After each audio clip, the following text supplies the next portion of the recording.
Black Sabbath, Iron Maiden, Pantera, Slipknot. Yes, these are all heavy metal bands. And today we're going to be talking about heavy metal, but not heavy metal music. We're going to be talking about the heavy metal summer experience with my guest, Angie Simon. She is the co-founder and president of the Heavy Metal Summer Experience, a summer camp for high school youth to teach them about the amazing opportunities that they have in the trades. And Angie is the immediate past president of SMACNA and a former CEO of Western Allied Mechanical. And her passion project right now is the Heavy Metal Summer Experience. It is growing throughout the United States as a doorway into the trades for young men and women who may not be college bound, but are talented, hardworking, and want to get into the construction industry as a means of securing a tremendous future.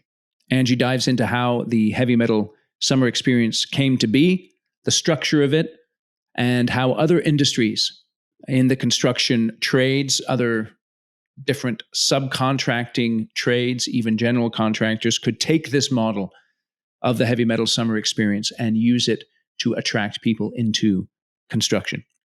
So share this conversation with other people and make sure you connect with Angie at her website. All the links are in the show notes. Thank you for listening to Construction Genius. This is Eric Anderton, and you're listening to Construction Genius, a leadership masterclass. Thomas Edison said that genius is 1% inspiration and 99% perspiration. If you're a construction leader, you know all about the perspiration, and this show is all about the 1% inspiration that you can add to your hard work to help you to improve your leadership.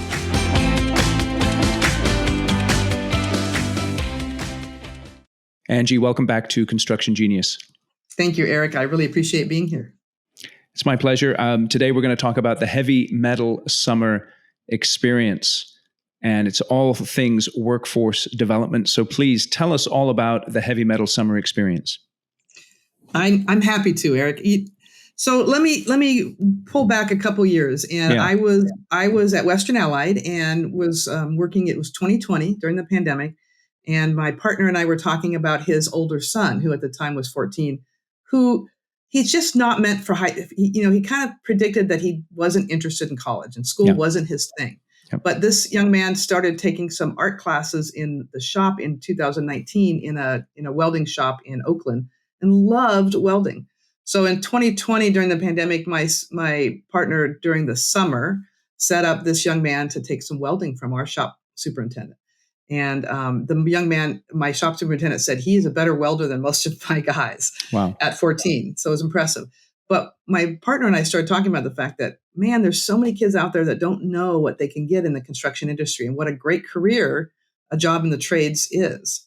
So I mentioned, because we were located in Menlo Park and California, which is right next to East Palo Alto, which is a pretty underserved area for the Bay Area. Yeah. I said to my partner, how do we run a summer camp? And he said, well, why don't you propose it? So I wrote up a business plan and I presented it to my partners at Western Allied. And I said, it's going to cost us some time and some money the first summer, but I really think we should run a summer camp to teach the East Palo Alto kids about what kind of a career they can get in the trades. And to do that, we need to have them make sheet metal, do piping, and to learn about the trades. And my partners, to their credit, said, yes, let's do it. So I started making a plan. We had a virtual convention for SMACNA that year, and I shared that idea on a workforce development roundtable. And my peer group member up in Seattle, Hermanson, called me up as soon as the roundtable was over and said, can we join you? Can we run a camp? So the two contractors teamed up that next fall and spring to come up with the camp, basically to develop the projects that we were going to do. We came up with a name, Heavy Metal Summer Experience, which we thought was kind of fun. And we ended up I had 16 kids and he had 12 kids up in Seattle. And exciting for me was, we had 6 girls and we had 15 of the 16 kids were minorities in our camp. And I think he had 4 girls out of his 12. And he had a lot of minorities as well. And the camps were super successful. The kids loved it. My employees loved it. And then Rick Hermanson and his team and my team put together a playbook when the project was done, when the camps were done. A playbook that we wanted to share. We wanted to tell everybody about how you could do this type of thing. And at the time, I was still national president for SmackNess. So I started sharing that vision, partially because everywhere I had been, everybody talks about we're not going to have enough people in our trades. Right. They say 40% of the trades in the next 5 years are going to retire. Mm-hmm. And we're already short people now. So by sharing that message and sharing my playbook, last summer we had 11 locations in the United States and 170 kids. And this summer we have 22 locations and 400 kids, and we're across the United States, and we have one in Canada. So we're growing fast, and we have some major supporters: Milwaukee Tool, DeWalt Tool, Procore, Train, Mestec Machinery. We just got some great sponsors that are helping us with this. That's terrific. So tell us, why do you think something like the heavy metal summer experience is necessary in the construction trades? Well, partially because we don't have shops in schools much anymore. I mean, there are some shops in schools where you get wood shop or auto shop, but very little anymore. And construction has kind of a reputation. People don't realize what a great career you could get in it. I think people think about it as, the old construction thing where you're going to be working in a ditch in the rain and everything else. And construction is so modern compared to that now. There's so much technology involved in construction. So I think part of this is they just don't understand the opportunity. And what we have found is the average age of an apprentice entering our apprenticeship for the sheet metal union nationally is 26 and a half years old. So kids get out of high school and they roam around for a while. We also asked, how did you hear about it? And it's all word of mouth. So what's happening is construction's in a lot of areas, not all areas, but in a lot of areas is a white male industry. And word of mouth, you generally share with your friends, which in a lot of situations are white males. So we think we need to get into the more underserved and diverse areas, trying to make our construction industry look a little bit more like the cities that we live in and share that idea. And I found from my camps that we've had at Western Allied that the kids and the parents both say, we had no idea that this kind of opportunity was available, that they could work and get paid while they're doing an apprenticeship. And they actually don't have to spend money for the apprenticeship. It's a free apprenticeship if they're working for somebody. So the parents are like, this is something we never had idea. And within 5 years, they are a full journey person, and they're making, in our area, over 6 figures at that point. And so I think part of it is our construction industry needs to get messaged about what a great industry it is and what careers you can get. So in the heavy metal summer experience, is that are they getting paid to come, or is that how did you structure it so that it was really driving home the idea of coming and joining in the industry? Give us a little more on that. Well, we're very open to having people run the camp what would be best for their company or their training centers. My camp was typically Tuesdays and Thursdays from 2:30 to 5 for 6 weeks or 7 weeks. This year we're doing 7 weeks because we're pulling in electrical and service.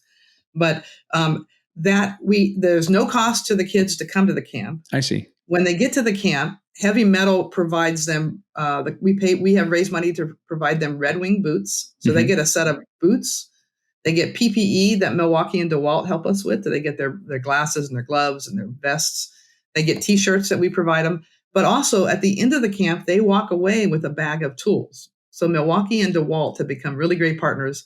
They each gave me a couple hundred bags of tools. So that includes hand tools, tape measure, levels, screwdrivers, and as well as a drill and a battery and a charger. So the kids do walk away with an awful lot. And it's about a 30-hour camp. And we do, push that they have to attend, that they can't they can't get their tools when they walk away at the end, or their boots if they don't attend enough camps. Right. We don't necessarily, there might be some camps that have some supplements for them depending on the people you're working with, but sure. Really though, it's a summer camp that's free to them. And it teaches them a little bit about where they could go. And we're trying to encourage 16, 17, 18, even 19-year-olds after they've graduated to attend the camp, because at that point we can help them. We help them navigate how to apply for the unions and how to get into the trades and to help them. We've hired a bunch of our campers. They've been either pre-apprentices and then they work their way into apprenticeship. So one really great story. Our first summer up in Seattle at that camp, there was a young woman in our camp she was one of the top kids in the camp. She was super interested. She was very motivated. So her mom pulled Jana aside at graduation and said, "Can I talk to you?" And she said, "I'm a housekeeper and my husband's a framer. And the last semester of my daughter's senior year in high school, she got very depressed. The mom started crying. She said, she was in a dark place Mm-hmm. and I kind of lost my daughter." And then she said, "But when she got into your camp, 6 weeks later, I got my daughter back." She said she loves what she's doing. So Hermanson hired that young woman. She was a pre-apprentice for 8 months, got into the apprenticeship. And now she's a year and a half, almost 2 years in the apprenticeship and just loving what she's doing. And she's just an excellent worker. And she's super excited about being a sheet metal worker. I think that's one of the fundamental things about the construction industry, and it really speaks to the human desire to do something of purpose. Is that you can see what you're doing before you, and you can see the contribution that you're making to a structure and to the benefit of other people. And it's interesting that you share that story because, for a lot of young people, they do struggle with a sense of purposelessness or a sense of a lack of direction, and giving them that opportunity to say, hey, here's a career that you could build over a long period of time. That's a tremendous thing. Yeah. Well, I mean, to share, that's one thing I loved about the construction industry from day one. I would love being able to drive by a building and said, "Hey, I helped build that building." That's right. I mean, it's great to be able to say I was participated that. These kids in the camp we make a toolbox, we make a lamp, we make a picture frame, we make, some of these are out of pipe, some of them are out of sheet metal. We made a dustpan. This year we're making a rose. So they get to take all these projects home and display them and share them with their families. And we encourage them, those that are like juniors going into seniors, to tell their friends about this and share the message. And another story would be that my first summer, we had 6 kids that were ready, that had graduated high school from my camp. One was not interested. The other 5 were very interested, and one of them, we got into the pre-apprenticeship right away, but the other 4 didn't have driver's license. And the union requires them to have a driver's license. So we've been working with a nonprofit in East Palo Alto called Live in Peace. And they said, well, we'll help them get driver's licenses. So it took them close to a year to get their driver's license by the time most of them did. But they had applied for the unions, they had passed the test, and they were now going to be in the interview process. So they called us and said, "Can we do mock interviews at your shop?" Because they're very nervous about the interviews. Very good. So 3 of the kids wanted to do interviews. So the 3 of them showed up, but we had 5 kids showed up. And I asked the other 2, "Who are you guys?" And one of them was the older brother of one of the kids that showed up. And he said, "Well, my brother told me about the camp, so I took the test and passed, and I want to work there instead of Lowe's." And the other one was a friend, and he had been told by his buddy about it. So the whole word of mouth thing works because now I've got him in a diverse, underserved area, and they're telling the story about it. And all of a sudden, we're getting more of the kids that look like them into our trades, which is really a good thing. The more diverse we are in our trades, the better we're going to be actually in the future. So you had the first summer camps in 2020, correct? 2021. 21. Okay, so we're in 23 we're in the 3rd year now. What have you learned over that time? What adjustments, what changes have you made? What sort of pitfalls did you dive into that you're saying, I'm not going to go that way again? Well, we've been very flexible because some of the camps have been run in our training centers, we call it joint apprentice training centers across the nation. Like, for example, in LA, we ran a camp last summer and he's running it again this summer in the training center. And in that location, in the union training center? A union training center. Thank you. Yes. Okay. Yep. And he has a week off between apprenticeships. So he's running a full week camp in that training center. So we're very flexible, saying, hey, if you want to run a full week camp, if we're having folks that are running it for a 2-week camp and they're doing it, half days for 2 weeks, I'm just trying to stress to them that maybe around 30 hours would be beneficial. But what we've learned that the kids love fire. Yes. They love soldering and welding, and they all want to learn how to weld. So we've had to incorporate a little bit of that, more of that in the camps because we want them to learn about that. The first summer we were a little nervous about welding and things like that. So we figured out how to make it safe with the kids. We also have learned that we really feel like we should show them all three MEP trades: mechanical, HVAC, piping, and electrical. Yes. So we're starting to tie electricians into some of the camps. There's three of our camps, Hermanson, myself, and Silicon Valley Mechanical, that are all bringing in electricians for a camp a day or two and working on an electrical project. And we are actually we're presenting at the NECA, which is the union. NECA is equivalent to SMACA, the union side of the electricians. We're actually going to be at their convention with a booth talking about heavy metal summer experience. So we definitely have learned. We also have learned, we have a whole section in the playbook of lessons learned, of pluses and minuses, of things that we could do better. Getting the kids permission slips can be a challenge, and making sure they sign media releases, or the parents do. Hey, hope you're enjoying my conversation with Angie. Quick break to talk about my book, Construction Genius. I tell you, no Manscaped, no super juices, no vitamins, nothing like that here on Construction Genius. Just solid, simple, practical, effective, no BS leadership strategy, sales, and marketing advice for construction companies. Construction Genius is a great book. You should read it. You should buy it for everyone in your company. And when you do, you will see an immediate change in the quality of your leadership, because the book will teach people how to be better leaders. So go out to Amazon, get yourself a copy, get copies for your leadership team. You will see a benefit. All right, back to our conversation with Angie.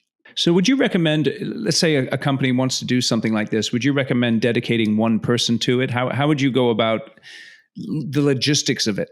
Yeah, we need to have a point person that has a passion that wants to be the one that's an organizer. That doesn't mean that person has to be the person teaching the kids, but they need to be the organizer. They need to figure out to make sure that we have all of it in a row. We try to make it, we call the playbook our easy button. We try to make it easy. We have the forms that you might need. We have JHAs and hot work permits that we as samples. We have sample applications for the kids. We have sample permission slips. And we try to make it as easy as possible. We even have sample schedules and everything else. But one person has to be the lead in the point. And then my recommendation is you put a small team together with that person, puts a small team together within their company. A team like with one or two of the instructors that might be the ones helping on the projects. One or two of the people that will help with the logistics of volunteering. At our company, we break the camp into two groups. We send 8 to sheet metal and 8 to piping. So we have 2 union instructors in sheet metal and 2 in piping. But we also ask for volunteers from our project managers and our engineers and our project execs. And we have no problem filling that, because they love to volunteer and to watch the kids to participate in this camp. So we typically would have, with 8 kids in sheet metal, we have 2 instructors and 2 volunteers. So we have, 1 adult to every 2 kids. So, and we have an extra person roaming around. So I have found that it's really beneficial for my employees as well. The employees love giving back, particularly the 30s, 20s, 30s, and 30 somethings really love that. And honestly, I tell the story that there was a senior project manager that had moved from Boston back to the Bay Area, and he interviewed with 4 companies, 4 of us larger companies. And he came to me and said, all my offers are similar, but I picked Western Allied because you run that camp. And I think that's really important for the future of our industry. How do you handle any of the dynamics between, so you got a bunch of young people, right? So young people can get crazy sometimes. Have you guys experienced any sort of that, or are the types of people you're attracting just kind of conscientious and they're there to work, or how have you handled that kind of stuff? Well, I've been lucky at Western Ally. We work with this nonprofit called Live in Peace. So I asked Live in Peace to send a rep to every camp, so that in case we had a meltdown or in case we had controversy, she would be the one handling it. A lot of like Hermanson works with the school district, and oftentimes the school district sends somebody as well to the camp.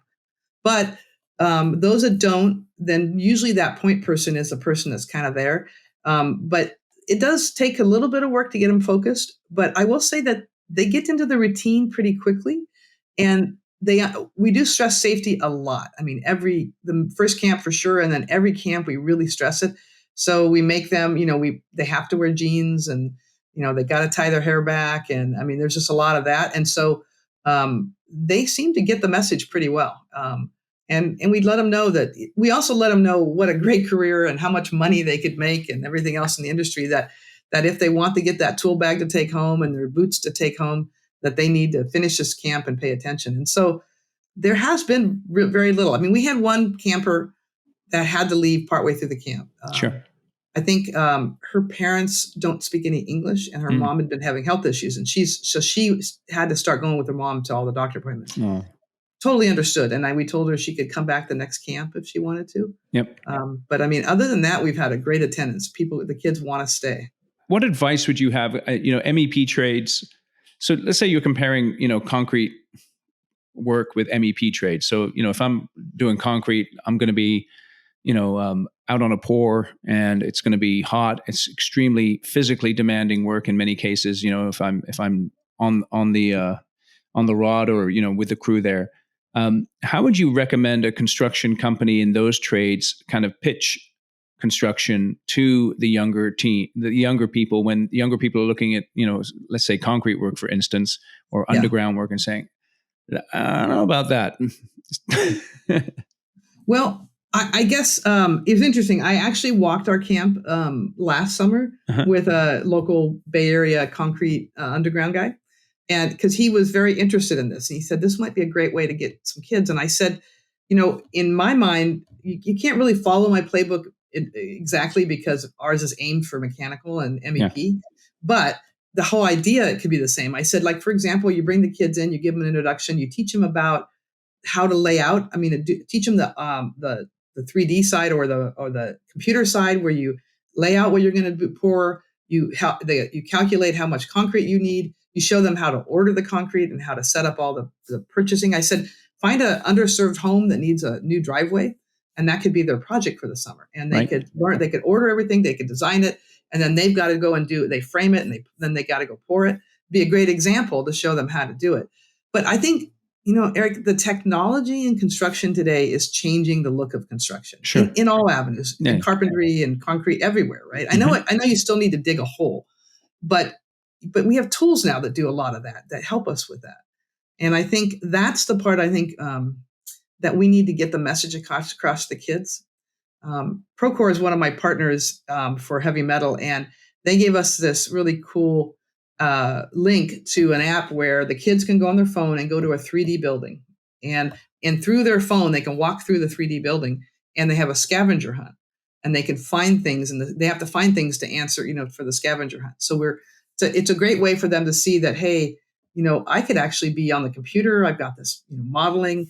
So that's part of our construction industry as well. And I think that it's not the construction industry we were 50 years ago. Sure. Yeah, absolutely. What's the experience of the different locations been in terms of working with the school districts? Have they been receptive? Has there been any resistance there? Tell us about that a little bit. Well, one of the biggest challenges the first year you run a camp is finding the kids, finding an avenue to find the kids. And how do you get the message out for the kids? And but what we found is once they do it one camp, then at that point it's very easy because the word gets around. But some of them are a struggle because we work with the CTE, the Career Technical Education portion of the high schools. And some areas have a lot more interest in that than others.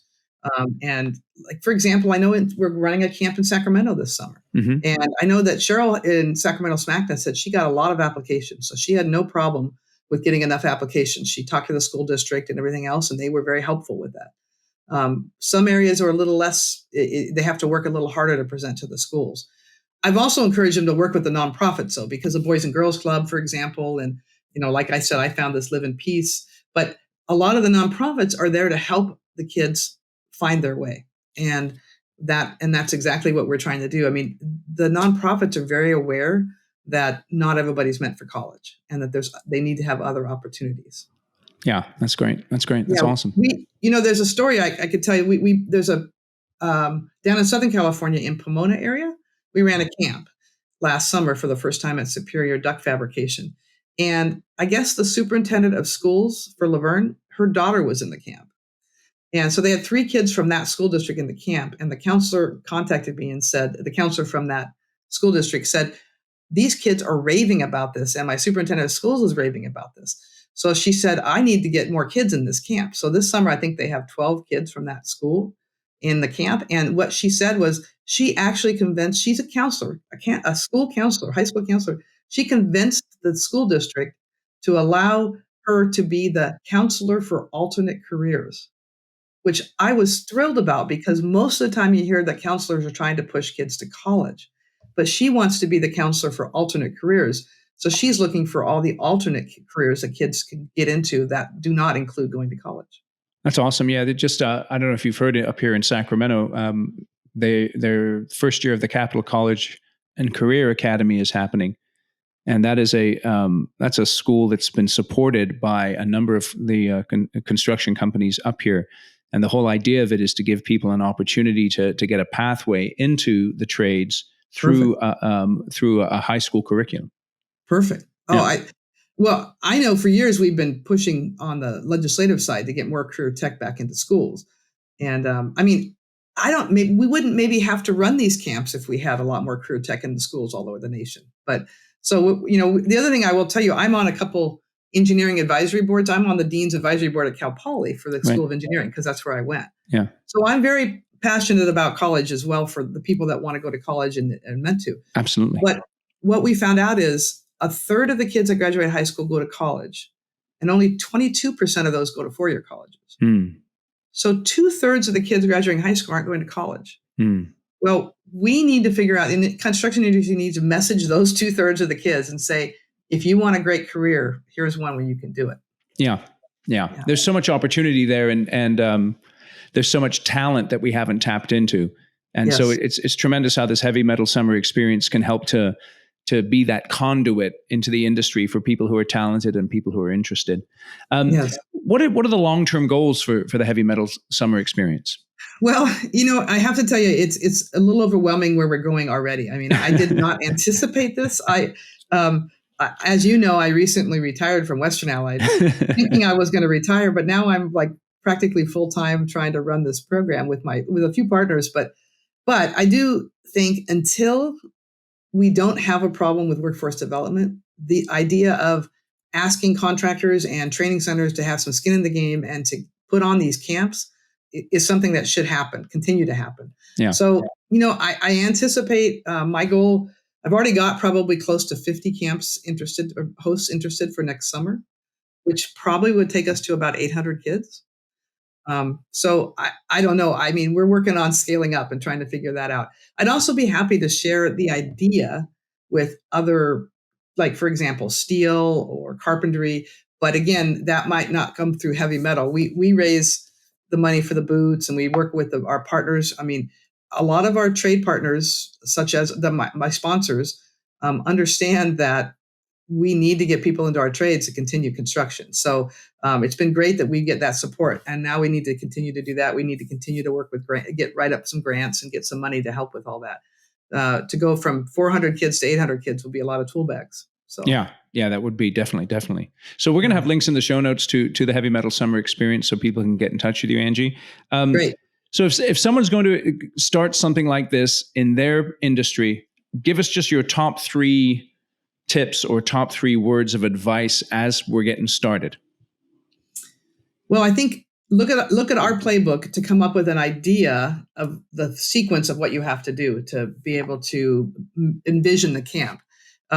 I think you need to figure that you can't just tell kids about it, and you can't just have a half a day camp that shows them what to do. They really need to put some time in it. I think that's where they fall in love with it, is when they get here. So anywhere between 20 and 30 hours of summer camp would be ideal for teaching a kid about that. So they should do a lot of planning, come up with the projects ahead of time.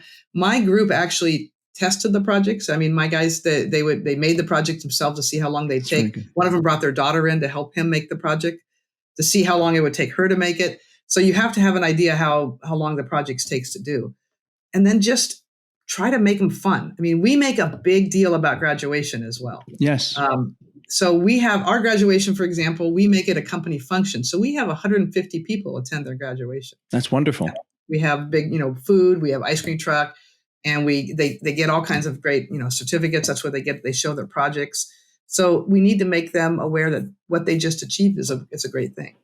And so you're doing 20 to 30 hours. Have you found that's kind of the optimal amount of time? Yeah, I feel 30 hours is ideal. Uh-huh. But, I think optimal would be 25 to 35 hours, something like that. And that's Because over a 2-week period or something like that? it could be one full week if you go full time. Okay. Or it could be, I've got camps that are doing 3 days a week now for 4 weeks. So that's about 30 hours. We're currently doing 2 days a week for 7 weeks. So we're actually expanded ours a little bit. We're going to be a few more hours than that.